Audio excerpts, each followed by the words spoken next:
Autrement dit, je crois bien qu'il faudrait apporter un tempérament, qu'il faudrait modifier l'idée selon laquelle nous vivons dans une civilisation qui est trop technicienne.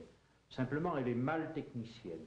Elle est mal technicienne parce qu'à chaque époque, il y a une espèce de pression faite par les utilisateurs pour que les producteurs présentent des objets ayant l'allure, ayant les caractéristiques externes de ceux qui existaient à la génération précédente. On pourrait appeler cela une hystérésis culturelle, une traînée culturelle, un retard culturel. Nous avons dit tout à l'heure que le premier caractère des objets techniques, au moment où ils se constituaient, c'est d'être une unité, d'être indivisible en quelque mesure, car c'était leur principal mérite. La bonne roue doit être une roue indivisible au point de départ. Qu'en résulte-t-il? Il en résulte ceci, c'est qu'ils ressemblent fort à des êtres vivants qui naissent, qui se développent. Ici, l'objet technique naît et se développe en usine, et puis ils ont une vie au grand air, après ils meurent. L'objet technique, au point de départ, est un objet qui, d'abord, n'est pas fait pour se survivre dans l'une de ses parties. Il est un peu comme ce carrosse d'un poète anglais que cite Norbert Wiener, disant « En lui, tout a été usé au même instant et tout s'est effondré. » Cela est bien, mais un objet conçu de cette manière est un objet qui ne représente que le point de départ et la première étape de la constitution technique.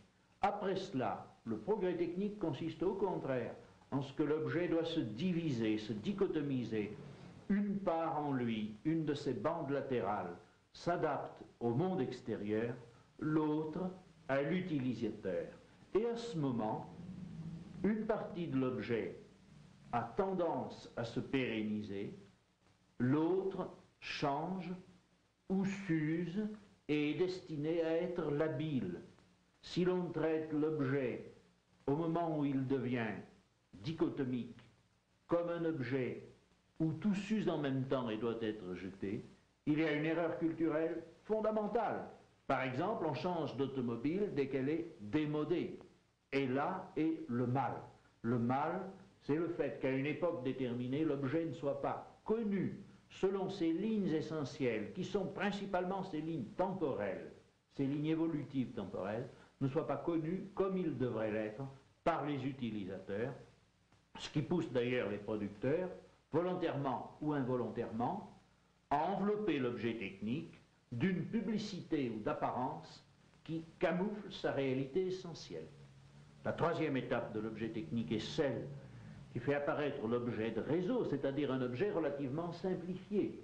À ce moment-là, il doit devenir économiquement facile à acheter et surtout facile à entretenir, car il doit être pluralisé, il doit être relativement segmentaire, chaque partie de cet objet pouvant être échangée en échange standard contre une autre lorsqu'une avarie intervient. Alors que l'objet dichotomisé dont nous parlions tout à l'heure relevait de l'artisan hautement qualifié pour pouvoir être réparé. Dans ces conditions, il y a une évolution de l'objet technique qui fait que les réalités culturelles doivent être aussi contemporaines que possible de la véritable nature de l'objet.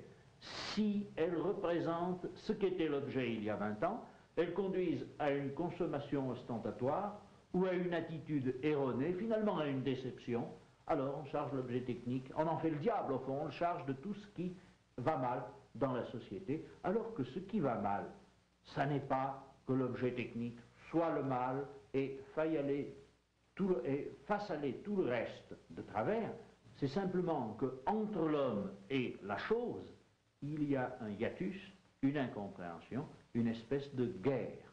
Voilà, je crois, ce qu'il faudrait remettre en place, une saine connaissance du fait qu'il ne s'agit pas de dire seulement objet technique globalement. L'objet technique, c'est soit un objet technique commençant, soit un objet technique à l'étape dichotomique, comme la force de T, où il essaie de s'adapter à tout, soit enfin un objet de réseau. Et ce n'est pas avec les mêmes attitudes, ce n'est pas en demandant la même utilisation que l'on doit aborder chacune de ces trois étapes. Replacer historiquement l'objet technique, apprendre aux utilisateurs et aussi aux producteurs, qui quelquefois le méritent, qu'il faut être complètement dans le présent historique, ce serait la tâche culturelle la plus importante à laquelle je voudrais arriver.